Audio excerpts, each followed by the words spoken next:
Hey, it's Biddy Penny. Welcome to my channel and welcome to the Paper Stash Smash.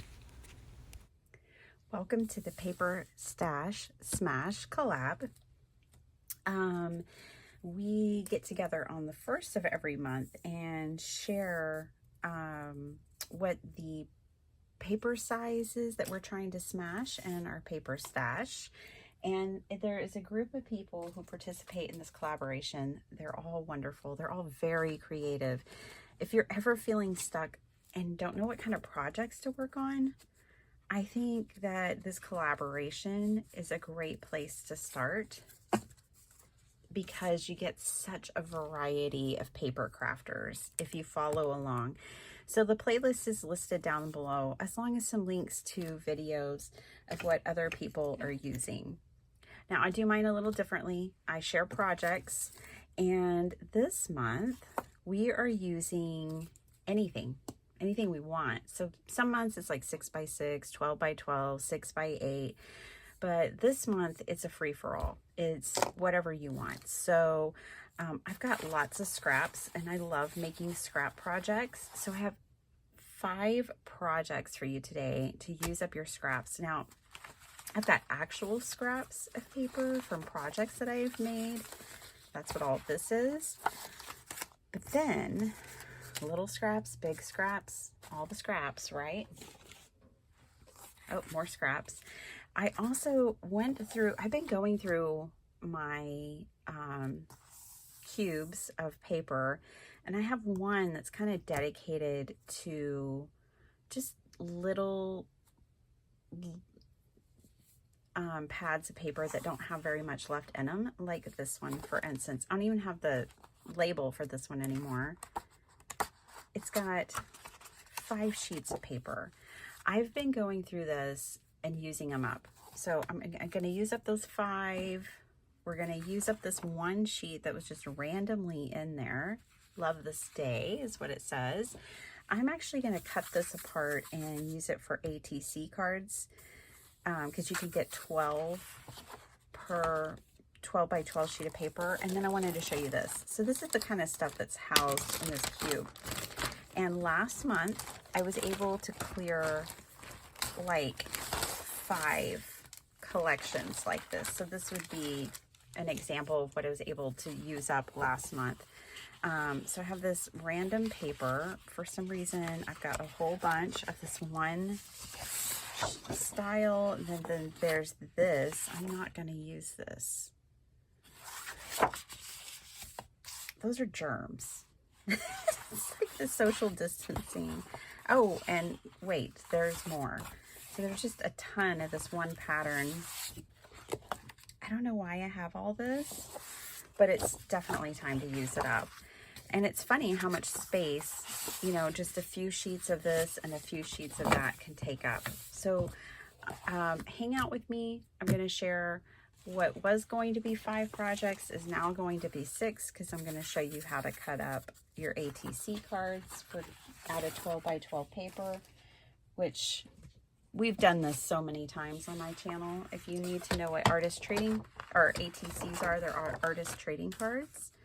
And I have just a whole bunch of videos on my channel where we make artist trading cards. Okay, they measure 2.5 by 3.5.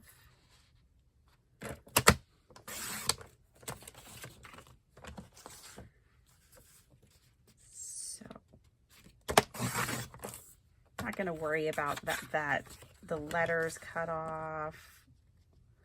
I think I actually like it better that way anyways. That one came out pretty cool.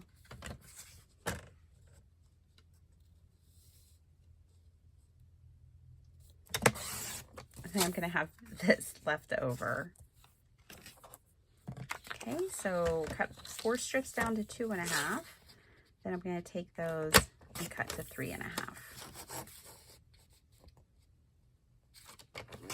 I hope you guys are doing well today.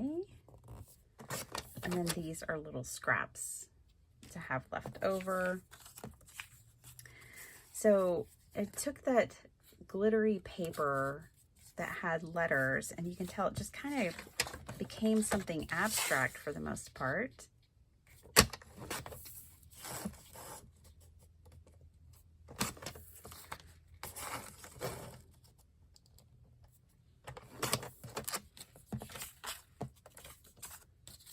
And I'm going to keep all these little scraps. We'll end up using some of those in this video.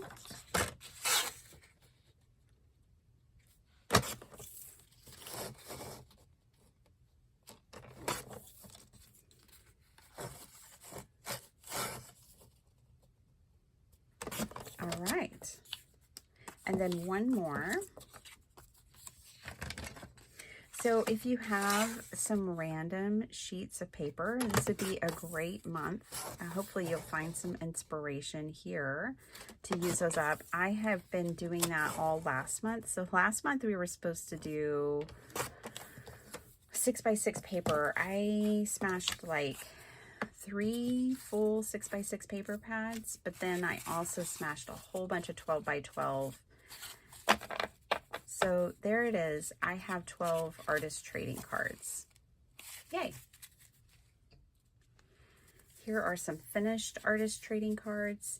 I actually like to just keep a bunch of paper cut to the size on my desk. I have a box that I store this in, and I have a stack probably this thick. And then when you're working with collections, maybe you have some leftovers, and you can make some artist trading cards. I'm making these for an upcoming event that I'm going to called Paper Ganza. It's being hosted by Craft Roulette in Kansas City, Missouri. And I am taking enough artist trading cards to share with people. And on the back, it has like my YouTube and Instagram and website. So that's what an artist trading card is. And now I have 12 more. Yay. So that was project 1. Project 2, we're going to make some tags. How about we use up this paper, and I'm just going to use the entire paper pad. I'm going to save that piece of cardboard because they make great like covers and other projects. So when I smash a paper pad, I do like to save the cardboard packaging. So I'm just tearing off that glued edge there. All right. And this is going to be super easy, you guys. And you can make your tags any size that you want them. This is embossed paper, which is cool. Came in a paper pad already embossed. Nice. And so I have 5 sheets. And this is 8.5 by 11 paper.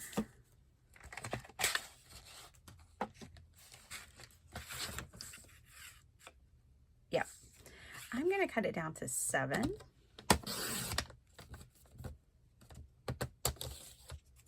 And then from there, cut it to 3.5.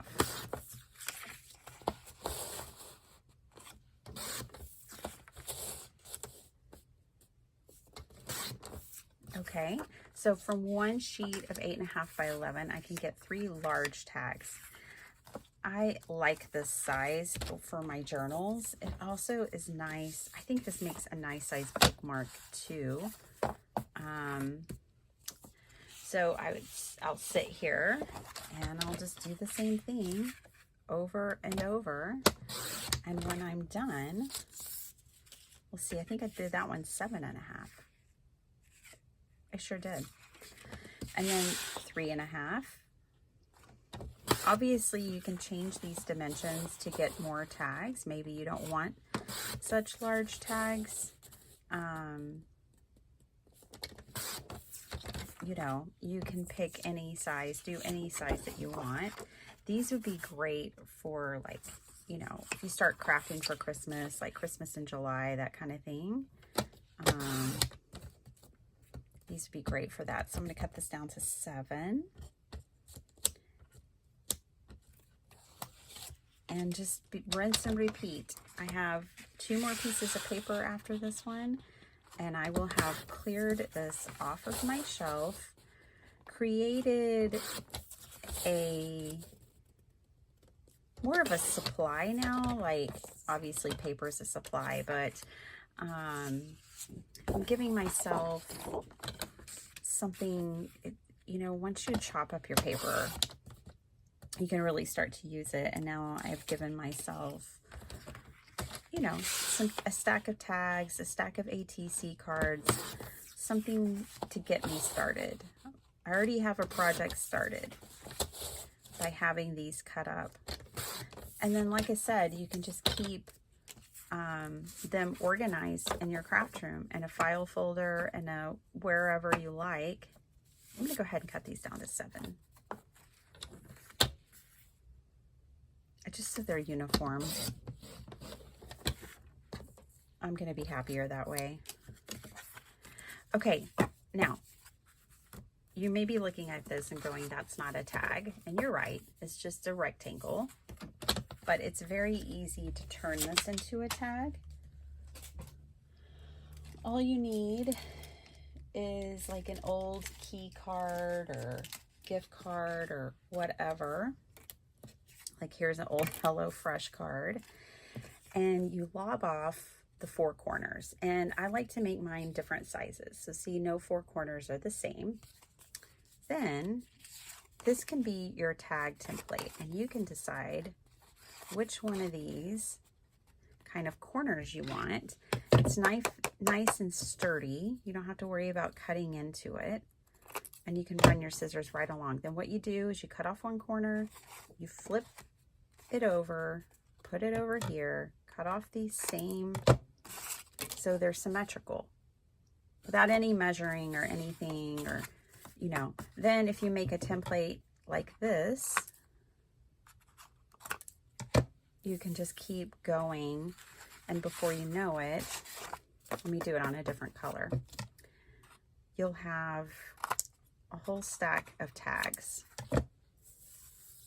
And I'd much rather have these in my stash than those 5 pieces of random paper that have been sitting there forever. You know what I mean? So I hope you like this idea. This is idea number 2, tags. Okay, idea number 3, I have a 6x6 paper pad here. It's so lovely. It's from Not Too Shabby. It's an older one, and I don't remember what it's called, and I'm sure it's not available, but just grab any 6x6 that you have. And I'm going to tear out a few pages. And what I'm going to do with this one is I'm going to make journaling cards. Again, great for junk journals or whatever, but you can also make matting layers for your cards. So this is kind of 2 ideas that I had in one. Let's start with the journaling cards. I'm going to cut this down to 4 and have it 4x6. I like this size of a journaling card. And so you get to decorate one side, and then you could put a piece of paper or just leave the back, you know, decorated. I could see someone writing on this even. So basically, just cutting this down to 4x6. And I'll, again, have a stack of these in my craft room, ready to go, and have them organized and labeled. I'll know that it's journaling cards. So sometimes when I just really want to clear through a paper pad, a 6x6 paper pad, this is how I've done it in the past. I just make myself some 4x6 journaling cards. They don't have to be 4x6. You can make them 3x4, 3x3. That would be, you could get 4 3x3s per sheet of 6x6. They could be, again, tags. So if you don't have the paper like what I was showing you before, don't feel limited. This is a 3x6. This would be a great tag. So I can make tags out of my 6x6 paper.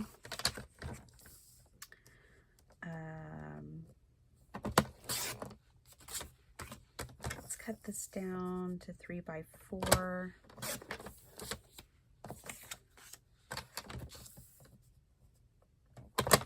These can be journaling cards as well.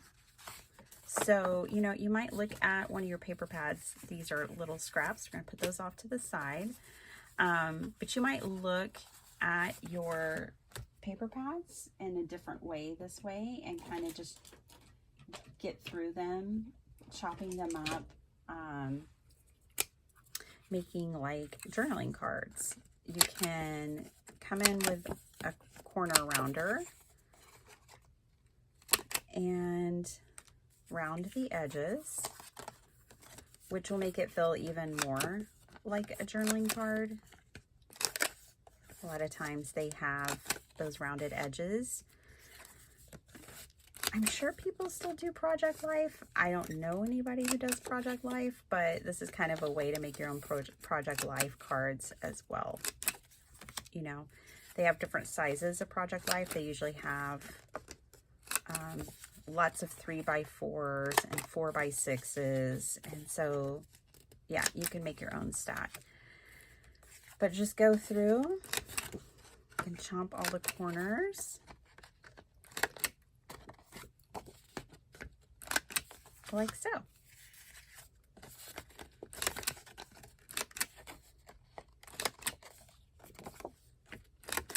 And before you know it, you've got journaling cards to decorate and put inside of your journals. If you don't have a tool like this, you can always revert back to your little template tool like this one. And you can just lob off the corners that way.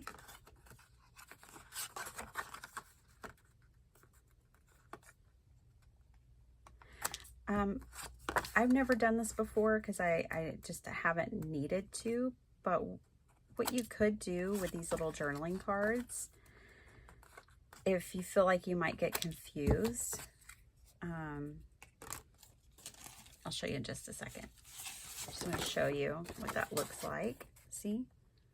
I like that for a journaling card. They don't have to be rounded.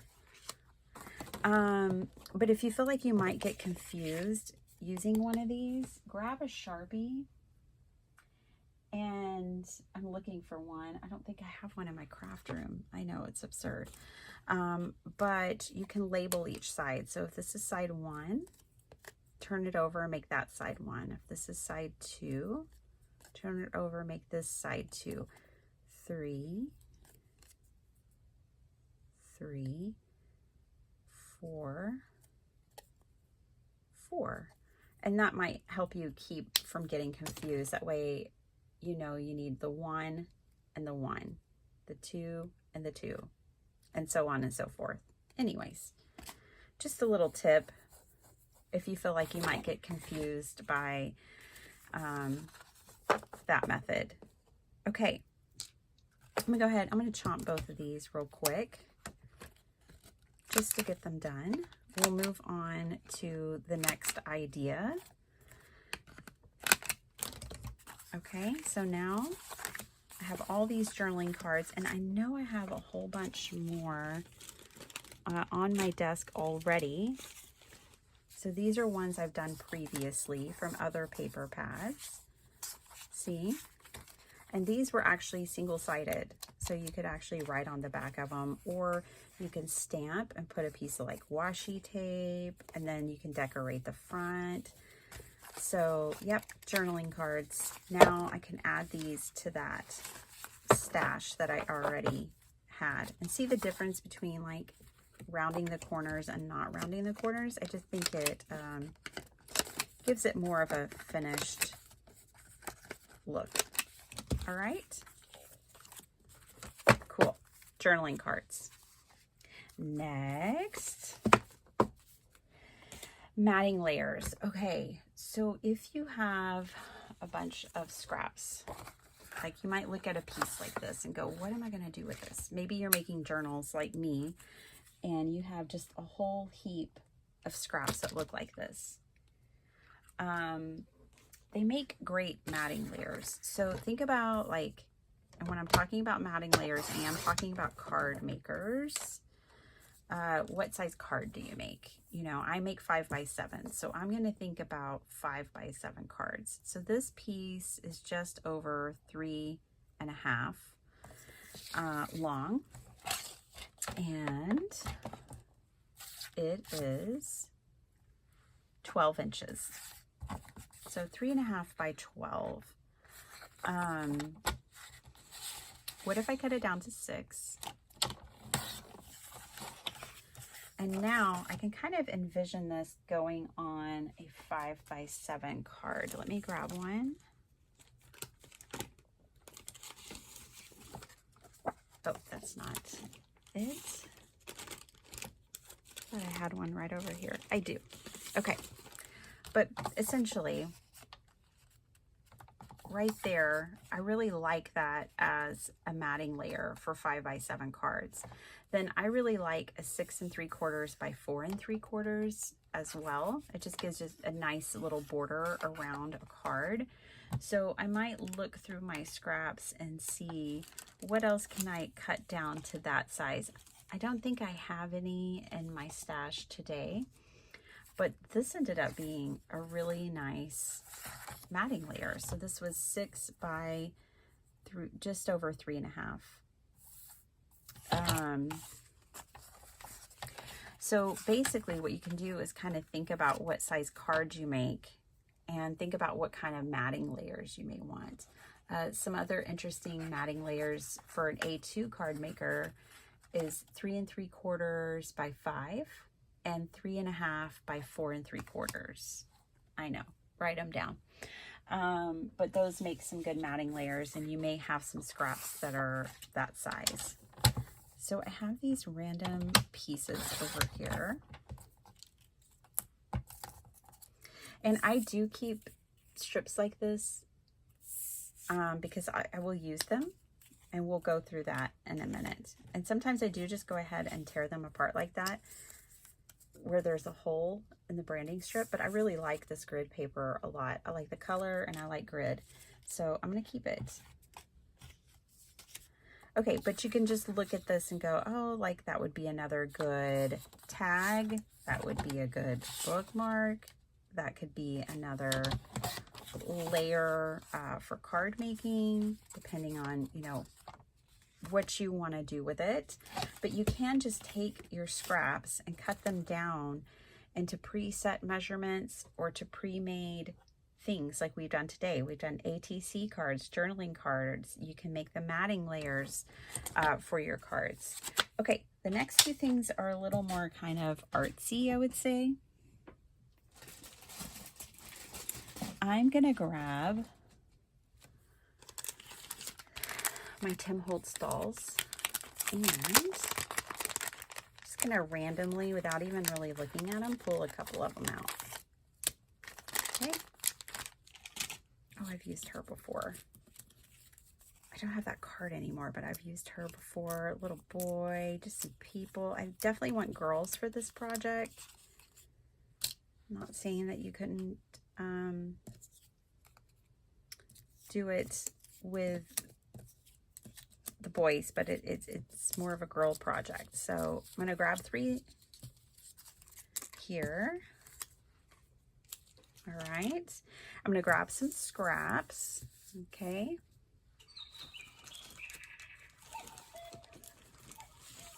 And now these are just little scraps and all kinds of scrappy scraps. First of all, I've made a bunch of scraps sitting here with you today. So I have all of these to work with as well. Ooh, we might use a couple of those. Okay, this is a fun one. This is an original idea from Stampington Magazine. I saw Amy over at Crafty Cat doing it recently. She reshared it, making it her own, and I just loved it. Okay, I want to use this paper. I think also this paper would really be pretty, not together, but separately. Okay, and I'm just going to grab some scraps. And don't be alarmed, but I'm going to not need that portion of these paper dolls. Okay, we just need the bust. Let me bring you in a little bit closer. There we go. Yep, we just need the bust, and we're going to create paper dresses for these dolls. I'm going to start a little bit in from the edge over here in case I want her dress to come out and be wider than her. So this piece of paper, this scrap, ends up being just perfect. Really, the perfect size. And I'm just going to use my hands and tear this out.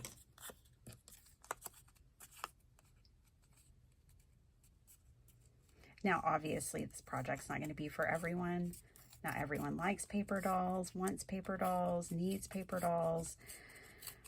But I wanted to share it because, you know, think outside of the box when it comes to your scraps, and think about, you know, different things that you might be able to create. Let's give her a skirt.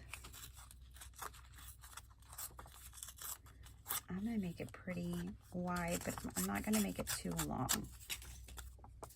Okay. And now I just need to bring in the edges a little bit.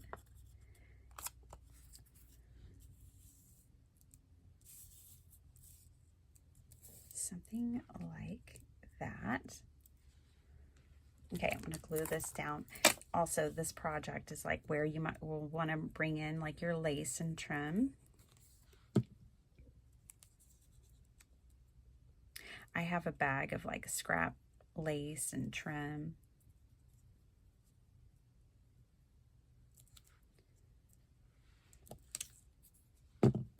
She slipped right off of there. I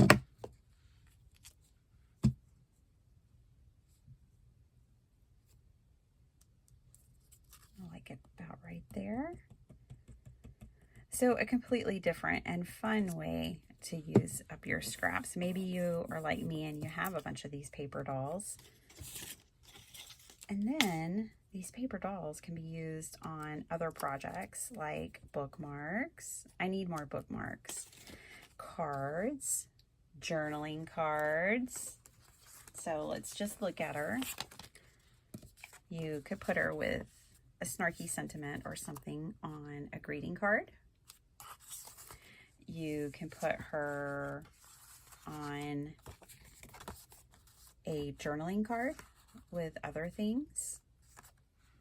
If you want to bring her legs back into the equation, you certainly could. If you want to put the feet back on her, she's super tall. But that's the fun part about paper dolls, is you can totally play and make them your own. Or if you can also just be smaller, you could just put her shoes. Just put her shoes on, right? So super fun way to use your scraps. Definitely if you lob off your paper dolls like I did, and you like playing with paper dolls, then you'll probably end up keeping these other pieces because, yeah, you can actually reuse them.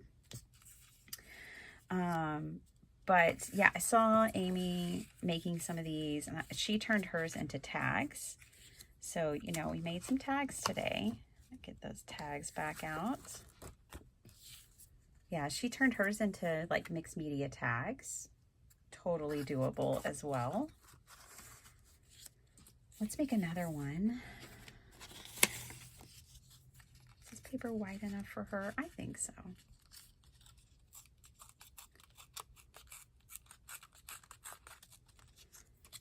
I hope you guys have fun this month with the free-for-all in your craft room of picking your paper. And by the way, you can do that any month and every month. Sometimes people don't have 6x6 paper pads. Like our friend Zal, she's like, I don't really have 6x6 paper pads, you know. So pick whatever size you have. That's like last month, even though I'm on this collab and I knew we were supposed to be smashing 6 paper pads, I got really motivated to smash my random 12 by 12 pads. So that's what I did. There's no wrong way to use and love your paper stash. This is a embossed piece of paper that I was playing with on Memorial Day, actually, making some cards. You can make your paper dolls as tall as you want or as short as you want. I'm gonna take a little height off of her.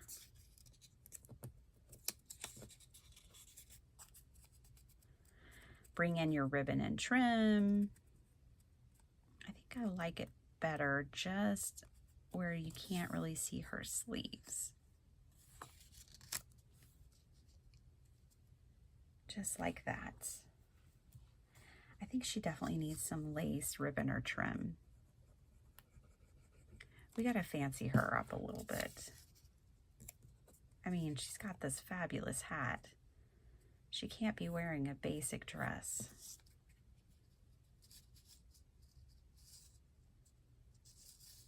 Deciding how tall I want her to be.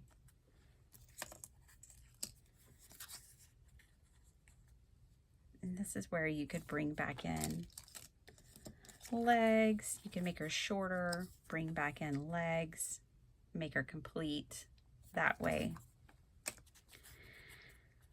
It's just fun. Let's put her there. Okay, I keep, you know, all my scraps in a bin. I keep my scrap fabric in a little zipper bag. So let me grab that. And it is just scraps, just little bitty scraps of like this. You might look at that and go, why did she even keep that? Well, paper dolls or small projects, just like this one. Here's some sari silk. I was looking to see if I had any lace in here. Ooh, I got some lace in here. Oh, this is a nice long piece. I don't often have, that was probably the end of the spool. I don't often have long pieces like that, but this is kind of where it gets fun with these paper dolls, is adding in these little details.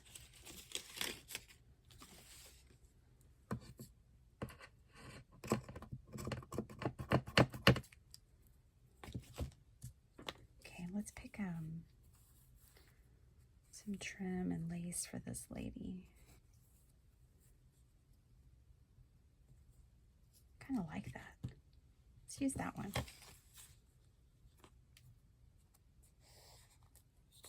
It's got a little bit of that vintage vibe going on.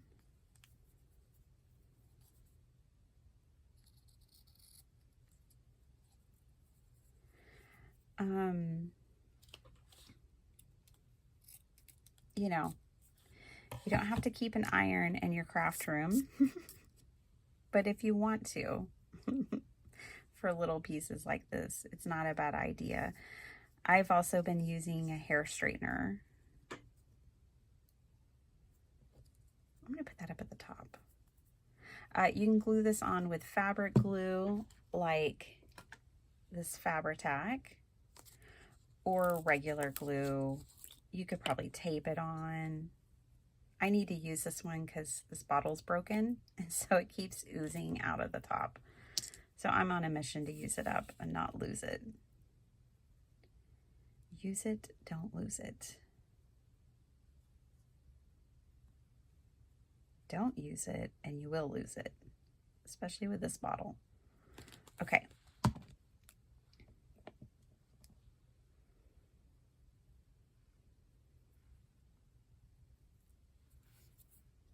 I'll trim off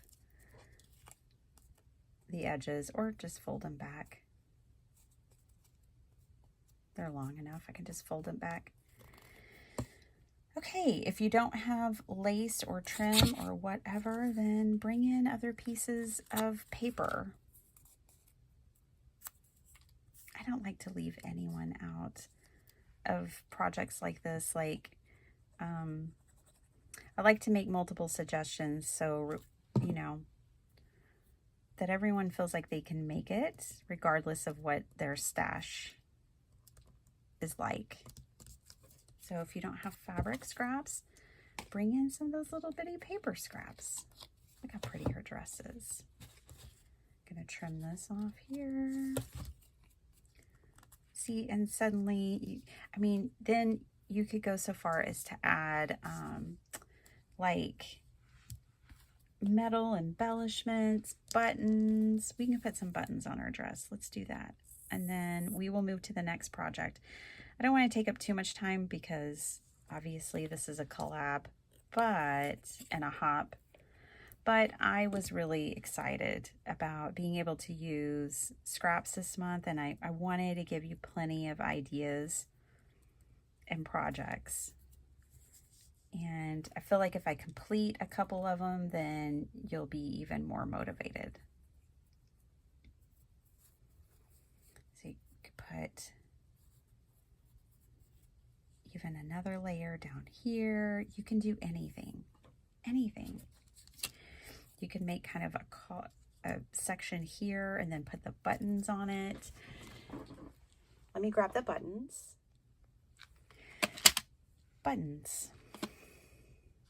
Okay, I'm just going to use little buttons, and you can make it super funky. We could just put one button on her.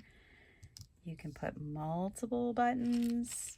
Here's some smaller ones, which might even be more ideal. I kind of like that they're funky colored, the ones that I grabbed. Let's see, what else do I have? Another kind of orange one. Yeah, I could put like 3 little buttons on her. She's so fancy. Sequins.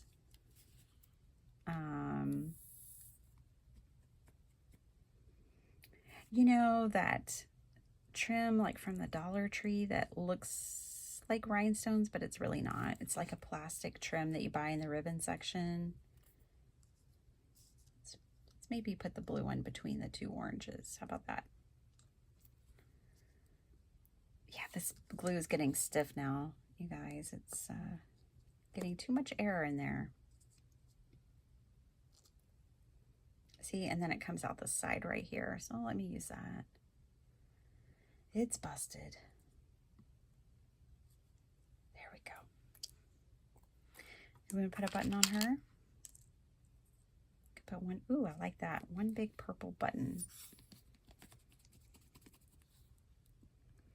There's just no wrong way to make these and to use them. So here we're kind of, this is fun because we're using our scraps and we're using our paper dolls. You know, maybe you have a big package or multiple packages like me. It's just another way to use our stash. Moving on. Okay, so this is the 6th and final idea for today. And I have a lot of scrap videos on my channel as well, but clusters. So this is a little book that I made for myself. This is Tina over at Shabby Dabby Doodah's idea. And you take unwanted 12 by 12 paper or any size, and you just, like, this is a 12 by 12 sheet that's folded in half. And when it was folded in half, I punched my holes, and it's not precious. See how it gets torn? Because sometimes when you glue these in and you want to use like this cluster on a card, let's say, then you can just tear it out of the book and you're not all precious about it because you didn't like the paper to start with.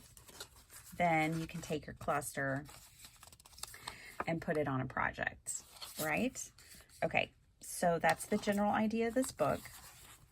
Now, With your scraps though, you can make clusters. If you have ephemera and ways that you want to use it, great. Like here's an idea. If you have your paper dolls still out, you can make clusters with your paper dolls, a word. This is scrap fabric. But sometimes I like to make plain clusters like these that don't have a focal point, and I just stick them in this book, because then when I am working on a journal, and maybe the journal is about roses and the next journal is about whatever, the moon, then you can come in and customize your clusters to be in the same kind of theme, like a sewing journal or a bakery, like pastry journal, whatever it is. You could come in and add that on top of those. So that's another great way to use up our scraps. We can make a few clusters and not have to get caught up in the idea that we don't have to have ephemera. But if you decide that you end up wanting ephemera, then you can. So these are some of the scraps on my desk. So let's just take these scraps and make a few clusters with them. Okay? Nothing complicated here. So I liked those together. Let's put those three together. I like those three. You can bring in fabric. You can just kind of tear pieces. See, and just kind of arrange them in a way that you're creating a surface to later come back to and add things on top of. How about we do that? I like that. So, really simple. Don't really need glue on that part. All right. And I'm going to glue that on.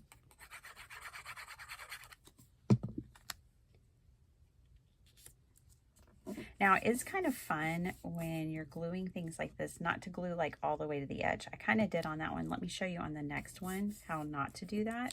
So if you want to tuck things behind, you could, like, you know, now you could come in and tuck her behind the paper. If you glue it all the way down, you can't tuck them in. So that might be something you think about as you're creating your clusters. You might think, okay, because you really just need to tack it down. So like that is enough glue. It's not going anywhere. So that way you have these edges free and it's really glued down. And then you can tuck things inside of it. Like tear off that edge. Okay. So for this piece, well, we can do this other side. I'm just going to put glue right here on this bottom edge and leave the top edge unglued. And now I have multiple places where I can come in and tuck things, flowers, people, ephemera, you know, whatever. She's really cute there. So, clusters, great way to use up your scraps. Easy, you don't have to think about it. It's a great mindless crafting kind of project. So if you haven't seen it yet, the last thing I'm going to leave you with today is my Mojo menu. I have videos on this as well. I created myself a low Mojo menu. You know, you want to be in your craft room, but you don't know what to do. And it has appetizers, main course, a la carte, specials, and then I even have a to-go section. Okay, but there may be some things in your low Mojo menu that you can do with your scraps, or you could add scraps to it. But cluster making is in my a la carte section. Cluster making. We can make paper beads from scraps. You can make ruffles. So you might look through, if you've made one of these already, you might look through your low Mojo menu, masterboards. Brilliant thing to make from scraps. You can die cut from your scraps. You know, pick out some dies that you like and die cut from your scraps. And then what I do is anything extra, when I die cut extra things, I put it back with the packaging. So let me grab a package of dies real quick. Let's say that I'm gonna take this heart die and die cut a bunch of my scraps. What I'll do is do that and then store them in the package with my dies. And the next time I think, oh, I want some heart dies, or I want some hearts on this, and I think of that die set, I'll go in there and already find things cut. Or you can make yourself an ephemera folder. We'll keep exploring this a whole lot more this month. I'm so excited I'm using scraps. I hope you guys enjoyed this video. I know it was a long one, but it's filled with lots of good ideas, so I hope it was worth it. I'll talk to you guys next time. Thank you so much for watching, and make sure you go and hop along and see what others are doing. Bye.